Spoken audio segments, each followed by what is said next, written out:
But it's quite a time we're living in, aren't we? I mean, there's no idea of when the lockdown will be lifted, or what will be different, or uh, there's so much uncertainty. Am I right? I mean, not only do we have this virus that is nasty if you're healthy and young, but could potentially kill us. There's that, and then there's all the uncertainty, as we're saying, about how life has changed. How do we keep going, or how do we keep helping other people when when we're sitting in our living rooms and our bedrooms talking to people on the phone and on things like this? We're thrown into a deep end of newness, and the future that we thought was going to happen is gone. We don't know when Yeah. press play and all will be normal. We'll resume, right? But I don't know if I didn't introduce myself. That was very rude. My name's Arjuna, and I'm a monk. So my speciality is actually is times like this. People think of peace, monks and peace go together, and that's true. But for me, when the rubber hits the road is when you're facing a challenge, and life is challenging. Right? It's never easy going. Sometimes it is, and everything's great, and it's how we want it, and then something different, something unwelcome, something unpredictable comes along and throws our plans out the window. So for me, my whole practice has been working out how to be calm and have clear thinking when everything is not the way that we expect it or the way that we want it. Right? And the first step that I talk to people about is really being clear about what you can control and what you can't. You would have heard of the Alcoholics Anonymous, and they have a wonderful prayer, and it's very useful for times like this. And it goes, give me the serenity to accept the things I cannot change.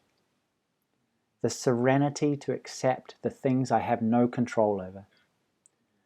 But equally, give me the courage to change the things that I can, to do the things that I can.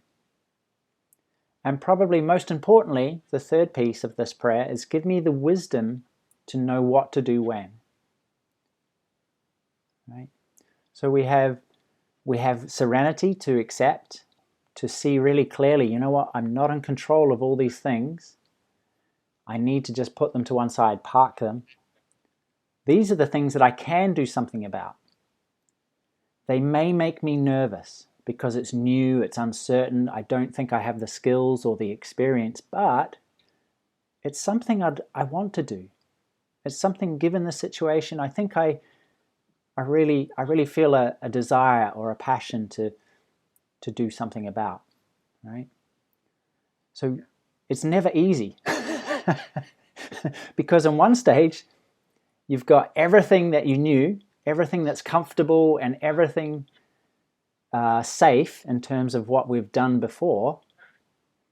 It's all changed, and so it will take a little bit of courage to go beyond our comfort zones.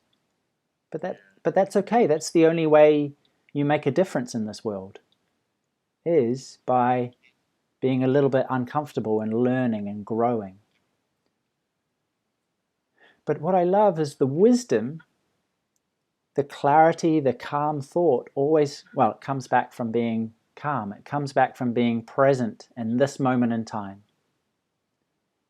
Yeah.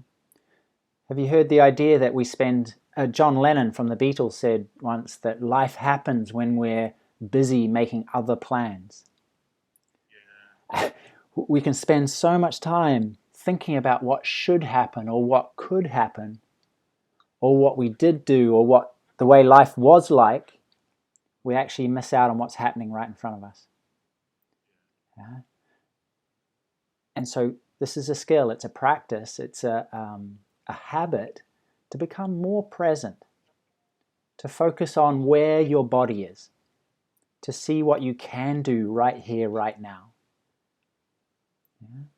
So it involves a great deal of self-awareness, really listening to these little voices in our heads and going, do you know what, this is just not useful. I need to ignore those and focus on what I can do. Yeah. Now, the biggest obstacle to wisdom, to clear thinking, is two things, which is exhaustion. When you're exhausted, when you're tired, when you're knackered, everybody gets emotional. So those two things, well, exhaustion and stress. When you're under pressure and overwhelmed, that creates more exhaustion. And the more exhausted you are, the more tired you are, the more easily it is to feel overwhelmed.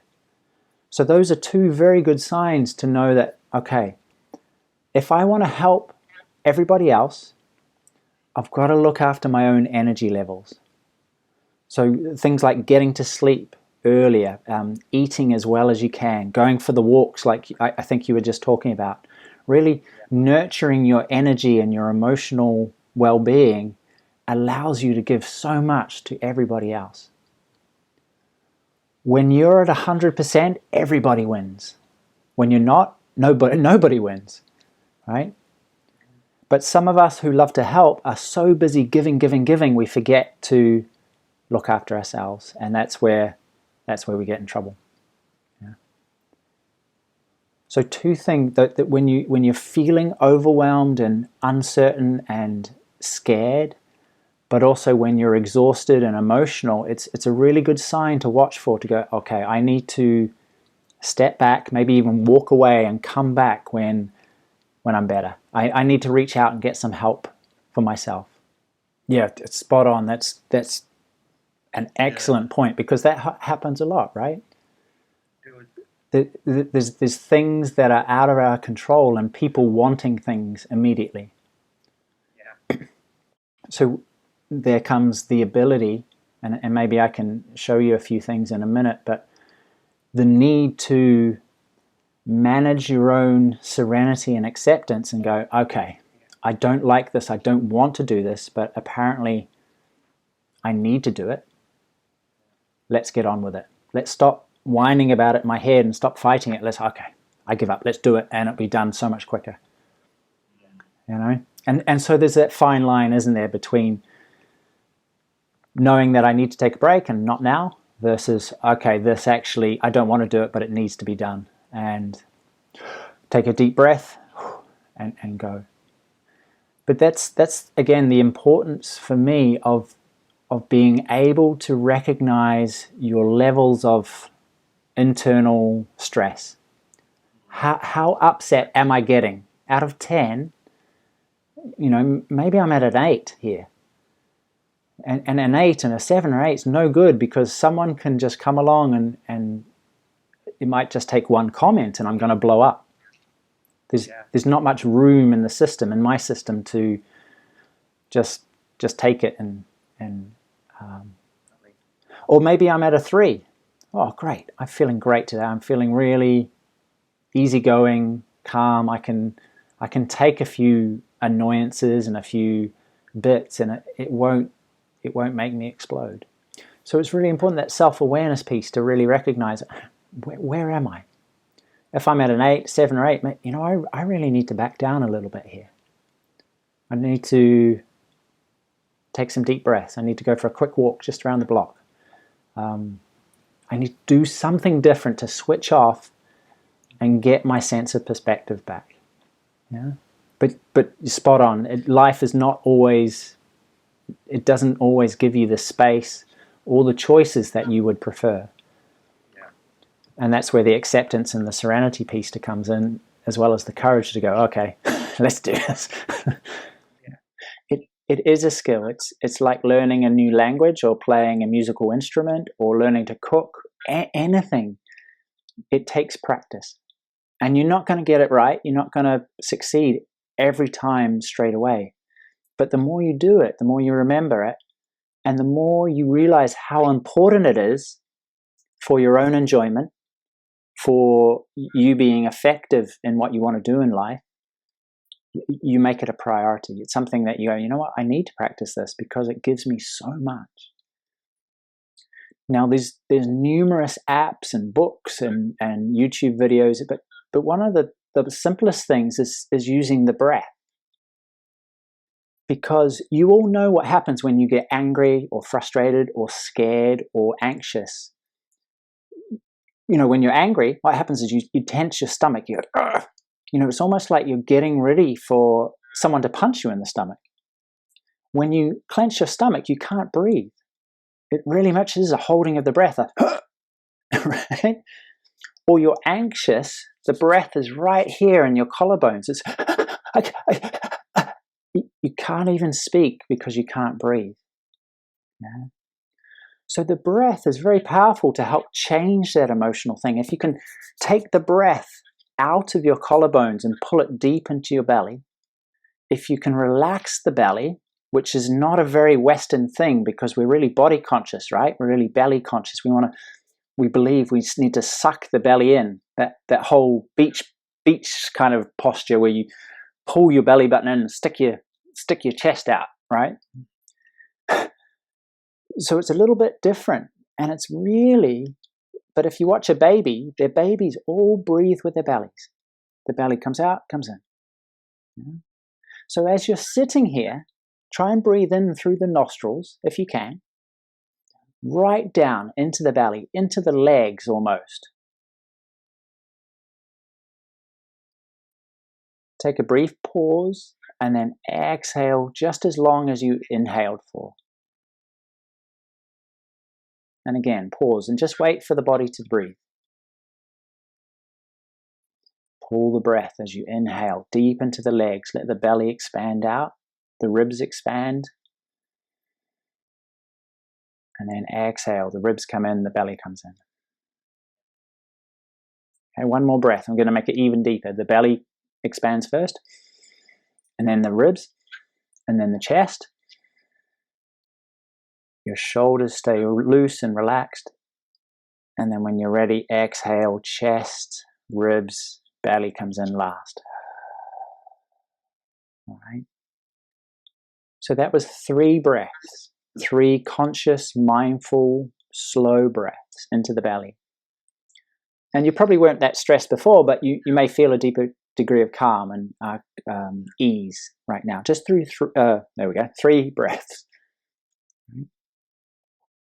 So it's amazing how the breath can help change your emotional and physical state. But for me, it's, sometimes there's the advice, when you get angry, before you say anything, take 10 slow breaths. But I think when you're angry, it's the wrong time. I mean, a great thing to try, but so often when you're angry, you're at 8, 9, 10 and you're about to explode. Or the opposite of that, when you're really anxious, when you're panicking, you're right up there. So that self-awareness to realize throughout the day, I've been working, everything seems to be going well, is just to take a micro break and go, look out the window, gaze out at the horizon, and just take 3 breaths for enjoying 3 breaths. And so you're not at that 7 or 8, but you're more like a 4 or a 5. And so you get more warning when the blood pressure is starting to rise, when the worry is starting to come in. You have more space in your system, and you start going, oh, okay, before I get to 8, I can throw some deep breaths in and kind of counteract that, and then respond in a way that I might not regret, or the way that's going to make the situation worse. So your own state of well-being, I think I said this before, but it's so important for you to help anybody else. And it's not often the way that we're trained or taught how to look after ourselves. But if you've ever been on an airplane, the first thing they do is look, if there's an emergency, put on your own oxygen mask first and then help everybody else. And what we do as helpers is run, and especially if you're a mother, is run around and put everybody else's mask on, and then you collapse because there's no oxygen for you, right? So your own well-being is important. And those 3 mindful breaths just through the day is very good, but maybe you could take 5 or 10 minutes to really relax and just close your eyes and do some deep breathing. Like I said, just to really switch off from all the world, nurture, recharge, regain a sense of perspective. I saw a study, I saw some research, some scientific research that said if you did 9 minutes a day of mindful breathing or mindful meditation, it means that the cells in your brain become more elastic, more flexible. Why is that a good idea? Because that means you can learn, that you don't get stuck in the old patterns, that you're able to take on something new, like what's happening to us right now, and make the best of it. Your brain is physically more flexible, more able to cope. Right? Yeah, 9 minutes a day. And you all know people, especially as we get older, we get more set in our ways, right? You'll get more structured, and this is the way we do it, and I won't do it any different, and I won't be told, right? A practice of 9 minutes a day will reverse that and allow you to be much more open, much more able to learn, but much more interested in new ways of doing things. So it doesn't take a long amount of time, but it does take some time. And that's the thing, we all, I hope you all clean your teeth, but we all clean our teeth. and some of these other things seem to be a luxury of when I get around to it type thing. Exactly. And that's the important thing really is consistency, is just, you know what? This is important. I'm going to give it a good shot for, say, a month, and then see what happens at the end of that month. Ask other people around me, hey, I've been doing this new practice of taking time out and nurturing the sense of calm. How am I? How have I been? Because often other people will see the way that we respond so much clearer. But here's why it's another point why it's important is because the only thing we can truly control or learn to control is our response, is our internal reaction to things, right? We cannot control everything in the world. We can't. There is so much that is out of our control.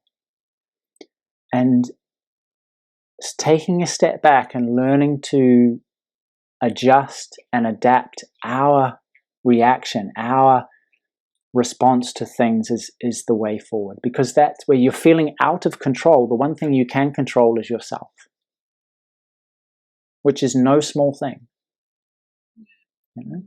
It's a huge thing actually to realize, because then, well, you always have you. You always know what you can do and what moves you forward, what excites you, what you need. But you can always control yourself. And when the whole world seems like it's going crazy, you stay calm and clear and excited and full of joy for life. Because the world is still a beautiful place. And looking out my window, I've got sun pouring in here. It's still, the blossom on the trees is everywhere. The smell is so thick and rich. It's a wonderful, wonderful place.